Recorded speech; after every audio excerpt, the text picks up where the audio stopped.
Every generation of NBA players features its share of youngsters that go drafted a few spots lower than they should, considering their potential, and end up as steals. In recent years, this group includes rising stars like Pascal Siakam, Caris LeVert, Donovan Mitchell, and a few others. And the 2019 class wasn't going to be the exception this year. While there was a consensus in that Zion Williamson, Ja Morant, and RJ Barrett should be selected with the first 3 picks, in that order, there wasn't much clarity about who were the best players behind them, which gave the Miami Heat the perfect opportunity to select Tyler Herro with the 13th pick.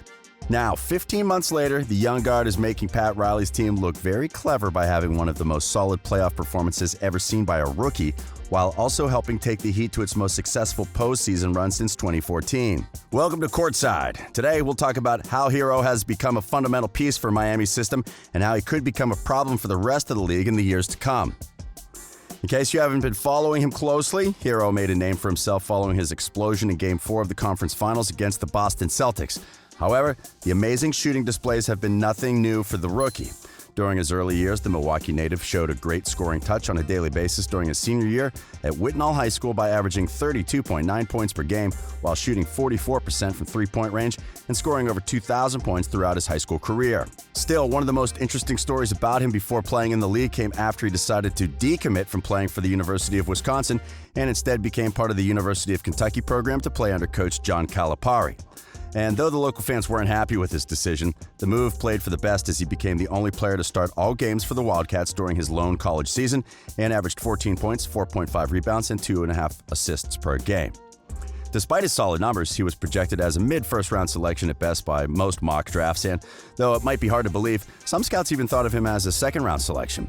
Fittingly enough, and despite them seemingly being on different tiers at the time, eventual first overall selection Zion Williamson once called Herro the most underrated player in their class, while also praising the shooting guard's scoring skills. What Zion saw at the moment would also be noticed by the Heat and even by the Celtics. Both teams held workout sessions in which the young prospect participated and felt impressed with his shooting. But Miami had been lucky enough to win a coin flip to earn the 13th selection over the Celtics, and when they found out Herro was still available by the time they got to choose, they didn't think twice about it. The reason for him not being looked at as one of the top prospects of his class was that scouts thought of him as a one-dimensional player that didn't have the physical tools needed to become a successful player in the league. However, the Heat saw a confident and relentless player with a great scoring touch and a hardworking mentality that could make a perfect fit with their culture, and this would be immediately noticed by newcomer Jimmy Butler. After signing with the Heat during free agency, Butler invited the rookie to some of his 4 a.m. workouts and was impressed by his effort. This started a relationship of mutual respect between both players that would help the team get better throughout the season. Herro proved at the moment that he was willing to put in the work to show that he belonged in the league, and as the season got going, his play would back that up on a daily basis. The rookie started with an excellent performance during the Summer League, putting averages of 19.8 points, 4.5 rebounds, and 4.3 assists in 4 games, and he never looked back once the regular season started. By his 4th NBA game, he had a 29-point performance, and as the season progressed, he became a key piece for Miami, delivering solid performances while coming mostly off the bench and forming a great backcourt rotation along with Goran Dragic, Duncan Robinson, and Kendrick Nunn.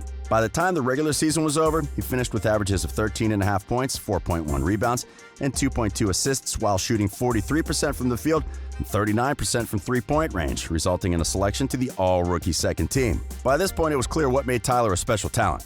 He wasn't just a player that could make great shots from time to time, but also the kind of player who could make them consistently without fearing to miss and who would play better as the games became more intense. Might sound like a cliche, but having the mentality to make winning plays or take over games is not so common among NBA players. Still, it's just as important as having an excellent skill set or being able to read the game.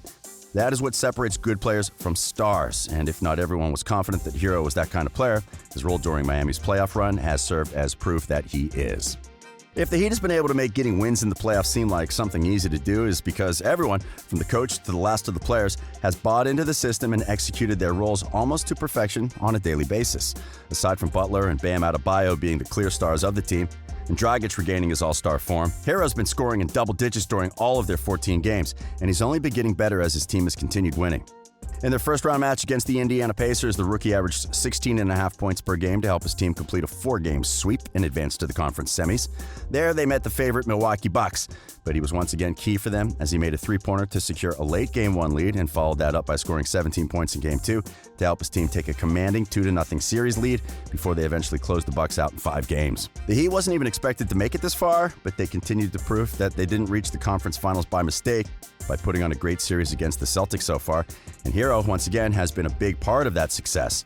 He opened up the series by falling 1 assist shy of his first career triple-double to put away the notion that he was a one-dimensional player, and made a key three-pointer late in the fourth quarter to give his team a chance to force overtime and eventually win the game.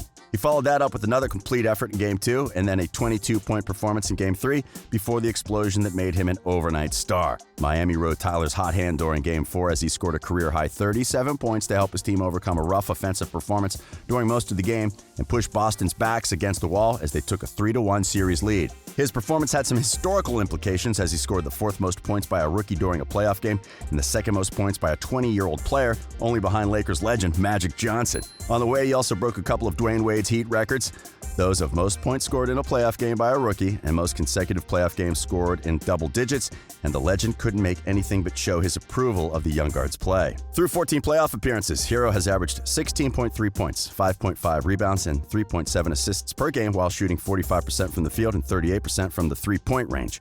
Impressive numbers by a player that no longer plays like a rookie, despite having the longest rookie season in NBA history. His excellent play and his signature performance in Game 4 also helped his jersey become the most sold among NBA players, proving that his name is already one that fans shouldn't be forgetting anytime soon.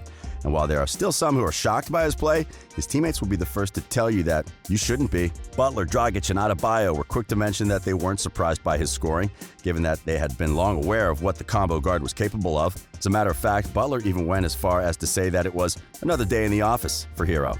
Robinson also showed praise for his teammate and talked about Tyler's unwavering confidence about himself, and veteran Andre Iguodala, who had previously praised the rookie's work ethic and desire to be great, even compared him to one of his former teammates. The former Finals MVP said there were some resemblances between Herro's and Stephen Curry's game, explaining that the way they can handle the ball and get into their shots, Tyler shows some resemblances there. I'm not saying they're the same, but there are some resemblances in that he can get to his shot pocket off the dribble and off the shoot and catch. Such comparisons shouldn't be made lightly, but coming from someone that won 3 championships with Curry, it has to mean something. And he's not the only one that believes the sky's the limit for the shooting guard. According to a few reports, Miami believes that Herro could eventually be even better than Phoenix's star Devin Booker, who, we must remember, was able to lead his team to the bubble's lone perfect record during the seeding games not long ago. But while the expectations for Tyler are already running wild, we probably shouldn't expect all-star numbers from him until at least 2 more seasons.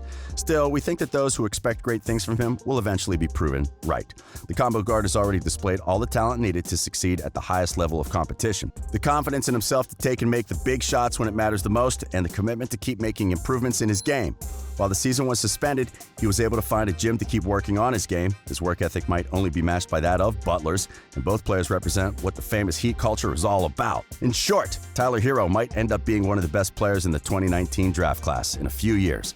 His physical talent is very far away from that of Williamson or Morant, but he's already shown that he's capable of winning games on his own terms. For their part, the Heat once again managed to acquire a diamond in the rough. And if Herro can live up to their expectations, they may as well have found a player that could be able to continue Wade's legacy and present opposing teams with a huge problem for many years to come. But now, what do you think about Tyler's future? Do you think he could be Miami's next star?